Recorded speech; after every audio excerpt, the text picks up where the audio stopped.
Bonjour et bienvenue à la troisième vidéo du chapitre section plane de solides du programme de troisième. Dans cette vidéo, nous allons parler des sections planes de pyramides et nous allons enchaîner sur les agrandissements et réductions de volume. Donc, au programme de troisième, nous ne coupons les pyramides que parallèlement à leur base, c'est-à-dire qu'on va les couper, on peut les couper plus ou moins haut, mais on reste parallèle à la base, comme sur le dessin que vous voyez, où la coupe est symbolisée par le plan qui est en marron. D'accord? Donc, sachant qu'une pyramide, c'est un solide qui a une base qui peut être n'importe quoi, et un seul sommet, là, on peut imaginer que la base est un rectangle sur ce dessin. Qu'est-ce qu'on obtiendrait comme section de pyramide si la base est un rectangle? Eh bien, en tranchant comme ceci, on obtiendrait un plus petit rectangle comme section. D'accord? Mais imaginez que la base ait été autre chose qu'un rectangle. Qu'est-ce qu'on aurait obtenu?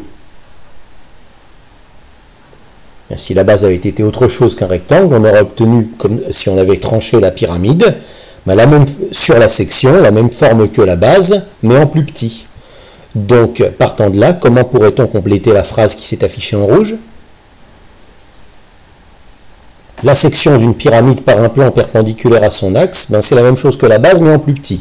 Vous voyez que le quadrilatère marron, c'est la même chose que la base ABCD, mais en plus petit. Et en plus petit, le terme mathématique pour dire en plus petit, c'est une réduction. Donc la section d'une pyramide par un plan perpendiculaire à son axe, c'est une réduction de la base. Donc vous allez avoir comme section la base en plus petit. Et la pyramide que l'on sectionne, c'est une réduction de la pyramide d'origine.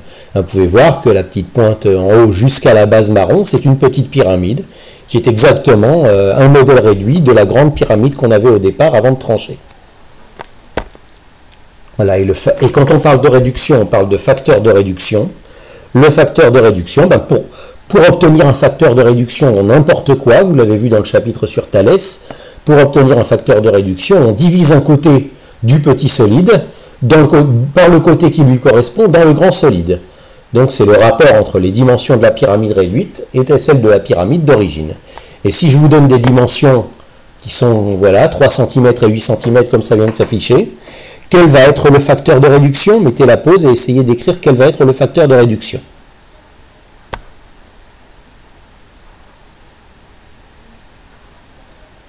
Et en supposant que la pyramide est régulière, c'est-à-dire que toutes les arêtes fassent la même longueur, je vais avoir un côté de 3 cm qui va correspondre à un côté de 8 cm.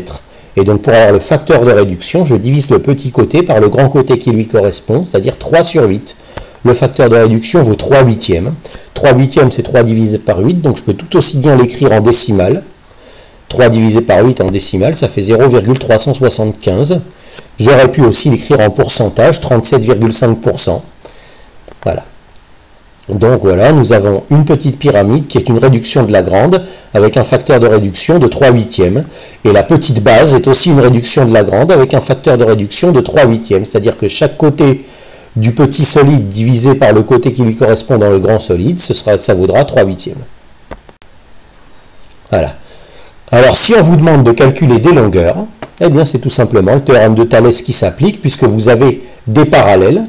Les côtés de la petite base sont parallèles aux côtés de la grande base, donc vous pouvez isoler un triangle traversé par une parallèle, dans lequel vous pouvez faire le théorème de Thalès.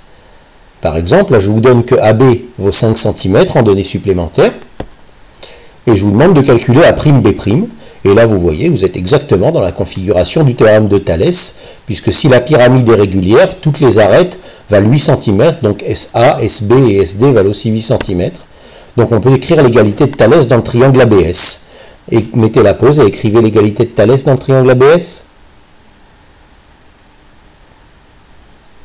Bien, je vous rappelle que pour écrire l'égalité de Thalès, on divise chaque côté du petit triangle par le côté du grand triangle. On se passe dans le triangle ABS et on voit que la parallèle A'B' définit un petit triangle A'B', S' à l'intérieur d'un grand ABS. Et on divise chaque côté du petit triangle par le côté qui lui correspond dans le grand. C'est-à-dire qu'aux 3 numérateurs de l'égalité de Thalès, je mets les côtés, disons que là j'ai mis les côtés du grand triangle au numérateur, ça n'a aucune importance. Donc je mets SA, SB et AB. Si je regarde les trois numérateurs, ce sont trois côtés d'un même triangle, peu importe lequel. Et maintenant, aux trois dénominateurs, je vais compléter les trois côtés de l'autre triangle. Cette fois, ça va être le petit triangle SA'B', mais dans le même ordre que le grand. C'est-à-dire que si j'ai SA au numérateur, alors son dénominateur, c'est le côté qui lui correspond dans le petit triangle, c'est-à-dire SA'. Si j'ai SB au numérateur, qu'est-ce qui correspond à SB dans le petit triangle? C'est SB'. Et AB au numérateur, ce qui correspond à AB dans le petit triangle, c'est A'B'. Voilà l'égalité de Thalès. Nous continuons comme d'habitude par une application numérique. Nous remplaçons tout ce que nous connaissons par sa valeur. C'est-à-dire 8 tiers égale 8 tiers égale 5 sur A'B'. Et donc pour trouver A'B', il me suffit de calculer la quatrième proportionnelle par la méthode que je veux, par exemple par les produits en croix. 8 fois A'B' égale 5 fois 3. 8 fois A'B' égale 15 et A'B' est égal à 15 huitièmes. Autrement dit, 1,875 cm. Ce qui est cohérent pour une réduction d'un côté de 5 cm. Voilà pour les calculs de longueur. Maintenant, si on vous demande de calculer des aires, eh bien, on va procéder comme dans le calcul d'air qu'on avait vu avant. Pour calculer l'aire d'une figure agrandie ou réduite, je vous rappelle qu'on multiplie l'aire originelle non pas par le facteur d'agrandissement ou de réduction, mais par le carré du facteur d'agrandissement ou de réduction. Donc ici, je me rappelle que le facteur de réduction, il est de 3 huitièmes. Si je vous dis que l'aire de ABCD vaut 15 cm², combien vaudra l'aire réduite? Eh bien, il faut penser que comme c'est une aire, on ne va pas multiplier par 3 huitièmes. Si ça avait été un côté, on aurait multiplié par 3 huitièmes. Mais comme c'est une aire, je ne multiplie pas par 3 huitièmes, je multiplie par 3 huitièmes au carré. Quand on agrandit, qu'on réduit une aire, il faut bien penser à mettre le facteur d'agrandissement ou de réduction au carré. Et là, le résultat, il n'y a plus qu'à le calculer, le résultat, c'est environ 2,11 cm². Donc on est passé de 15 cm² pour la grande base à 2,11 cm² seulement pour la petite base. Ça, faut faire attention, les aires réduisent beaucoup plus vite que les longueurs. Et on va voir dans la diapo suivante que les volumes réduisent encore beaucoup plus vite. Voilà le calcul de volume. Ça c'est nouveau, ça vous ne l'avez pas vu avant dans le chapitre sur Thalès. Donc le calcul de volume. C'est-à-dire j'ai une petite pyramide, j'ai une grande pyramide, j'ai un facteur d'agrandissement et un facteur de réduction. Si je vous donne le volume de l'une, vous pouvez me calculer le volume de l'autre.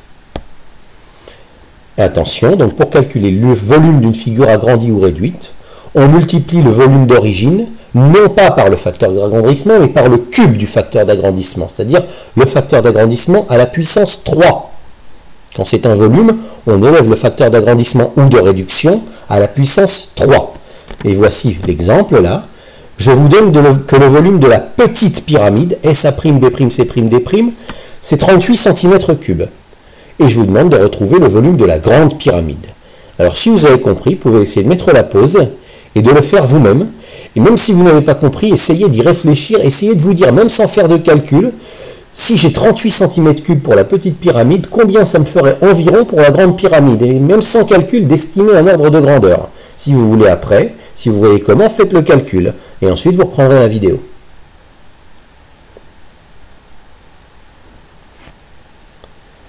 Bien. Alors, je connais le volume de la petite pyramide et je veux le volume de la grande. C'est-à-dire que je veux agrandir la petite pyramide. C'est-à-dire que cette fois, je ne vais pas considérer le facteur de réduction, mais le facteur d'agrandissement. C'est-à-dire celui que j'obtiens en divisant le grand côté par le petit côté qui lui correspond. Donc le facteur d'agrandissement, ça va être 8 tiers. Et donc je vais prendre mes 38 cm3 et je vais les multiplier par ce 8 tiers. Mais attention, comme c'est des volumes, je vais multiplier par 8 tiers à la puissance 3. Toujours se souvenir, quand on agrandit des volumes, on met le facteur à la puissance 3. Donc le nouveau volume, le volume de la grande pyramide, c'est 38 multiplié par 8 tiers à la puissance 3. Voilà la valeur exacte. Et quand je demande à la calculatrice une valeur approchée de ce volume, j'obtiens environ 721 cm3. Je ne sais pas si c'est de l'ordre de grandeur que vous aviez estimé. En tout cas, vous pouvez constater que j'agrandis avec un facteur de 8 tiers, et mon volume passe de 38 à 721, donc il augmente beaucoup. Hein, ça, c'est quelque chose qu'il faut retenir. Lorsque on augmente un petit peu les longueurs, les aires augmentent beaucoup plus que les longueurs et les volumes encore beaucoup plus vite que les aires. D'accord? Donc ça n'est pas surprenant, hein, il n'y a pas d'erreur là-dedans. Hein, le volume passe bien à 721 cm3. D'accord? Donc toujours retenir, mettre puissance 3 sur le facteur d'agrandissement ou de réduction quand il s'agit de volume, mettre un puissance 2 s'il s'agit d'air, et multiplier par le facteur d'agrandissement ou de réduction comme ceci s'il s'agit de longueur.